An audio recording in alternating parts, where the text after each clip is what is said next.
Hello my friends, welcome to another episode of Warhammer 40,000 Inquisitor Martyr. My name is Wilfred. So in this episode, I would like to play the Psyker class for you guys. And it is a class that I have not played at all. And in this season, I've been focusing on my Crusader. And I think I've got to a point whereby I've experimented quite a fair bit of Crusader weapons and build. And I would like to play something a little bit different. And so for this season, my second character is Psyker, which plays very different from the Crusader.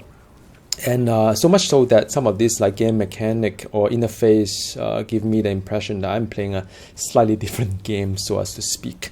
Now the video you see here is my Psyker that after completed all the story around 76. Level 76, and I'm playing 5 level above me. All these maps that you see, all these missions that you see are 5 level above me, using the tarot card to up the difficulties and reward as well. So by no means this is easy. When I was playing my Crusader, playing anything 5 level above me, it was a little bit of a struggle, I would say, because when you level up, the gear that you have is normally not that strong compared to some of the end game kind of gear reward that you have. Now, but having said that, because I think I've learned the game quite a fair bit after playing more than 100 hours, I would say, well, actually close to 300 hours on the Crusader.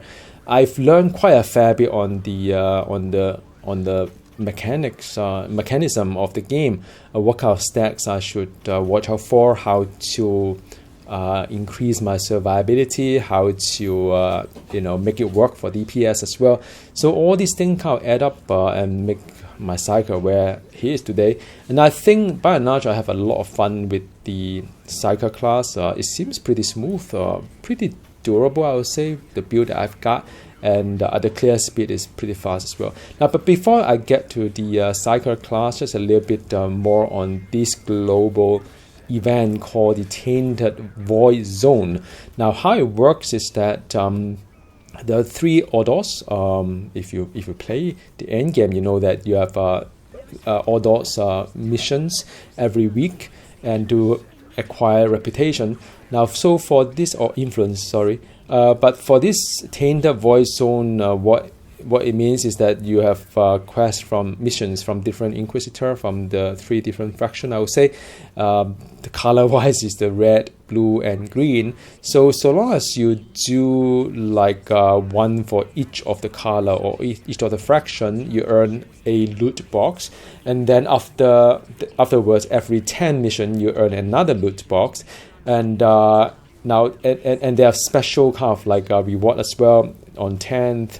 20th, 30th, 40th, 50th, and I believe 60th will give you additional loot box that are of better quality, I would say. So I'm actually almost like more than halfway done for a personal goal.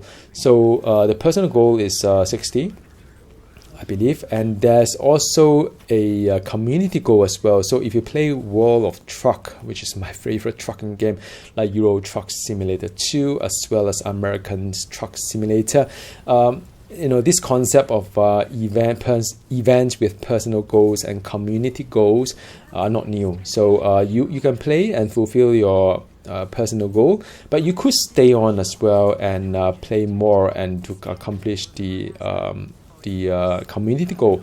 So within this 45 days, I believe 45 days, if the community can fill up the quota for the red and blue and green faction to the full, we would have extra buff on the loot on certain kind of like item slot as well. So it's pretty interesting.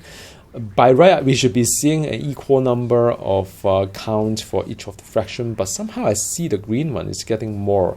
I'm not sure if everybody knows the mechanic of how this global event works, or merely the green has the best reward, so everybody trying to fill up that one first. No idea.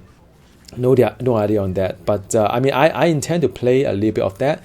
The only comment I have with this Tainted Void Zone, which I thought, it's really good. I kind of like it a lot.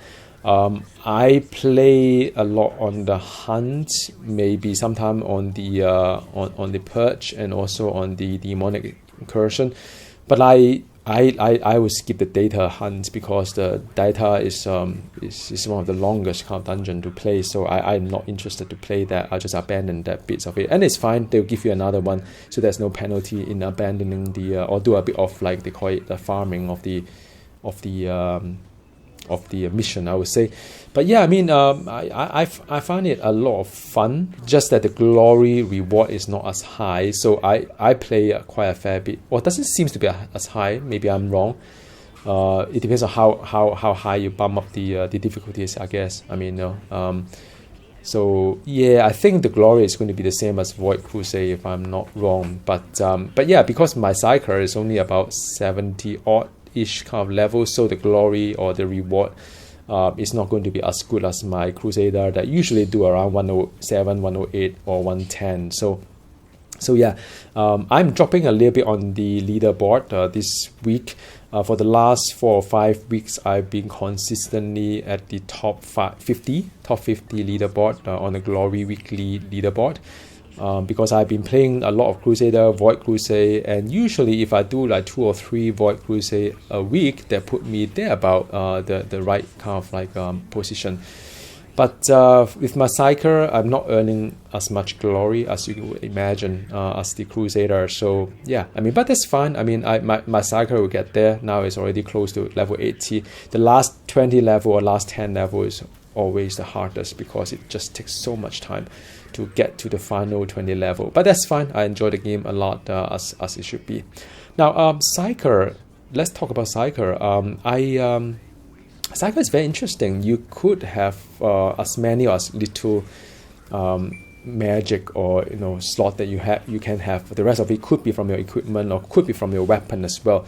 I personally find that the magic part of it is really interesting because you could pick any skill that you want, augment it with any debuff that you need as well, because sometimes you may want armor breaking, sometimes you may want like slow or vulnerability debuff, and you can just add it in on the fly. You can change it as well at the base. So I find it pretty useful when it comes to Void Crusade, when I know what I'm dealing with, because Void Crusade is pretty fixed when it comes to the maps and all. But I mean, it's a good balance as well, because I do treasure like the belt items, the belt slot for the shield, because that made me invulnerable for the precious few seconds, which I can eat quite a fair bit of damage and just deal as much DP as I could with the enemy. So that is the one I retain. I know some of you may advise me not to take the teleport skill or the skill on my armor, but look, the reality is that the armor teleport skill is there's hardly any cooldown, so I can just keep teleporting to places, and that is really fun. And that kind of reminds me of the Marvel Heroes days. If you recall, back in the days when you could have unlimited teleport. And it is just very, very fun, I would say. So I'm not going to sacrifice that slot with another magic kind of like slot, and I will use a staff instead of like a one-hand item. And thanks to my friends Nostormos with the tips that I could use second weapon for blessing. So I got 3 blessing running and the magic skill, 3 of them as well. And that's pretty cool. Talk a little bit more about the build in the future as well. So anyway, I hope you like this video, 14 missions on a 4 split screen setup. Let me know in the comment box below how you like this format. I'm not going to do it for every video from now on, but just that I would like to do something fun once in a while, something different as well. So I hope you enjoy this game. Do join my Cable 2038 Red Riding Hood if you like to play with me. All right, see you next time. Goodbye.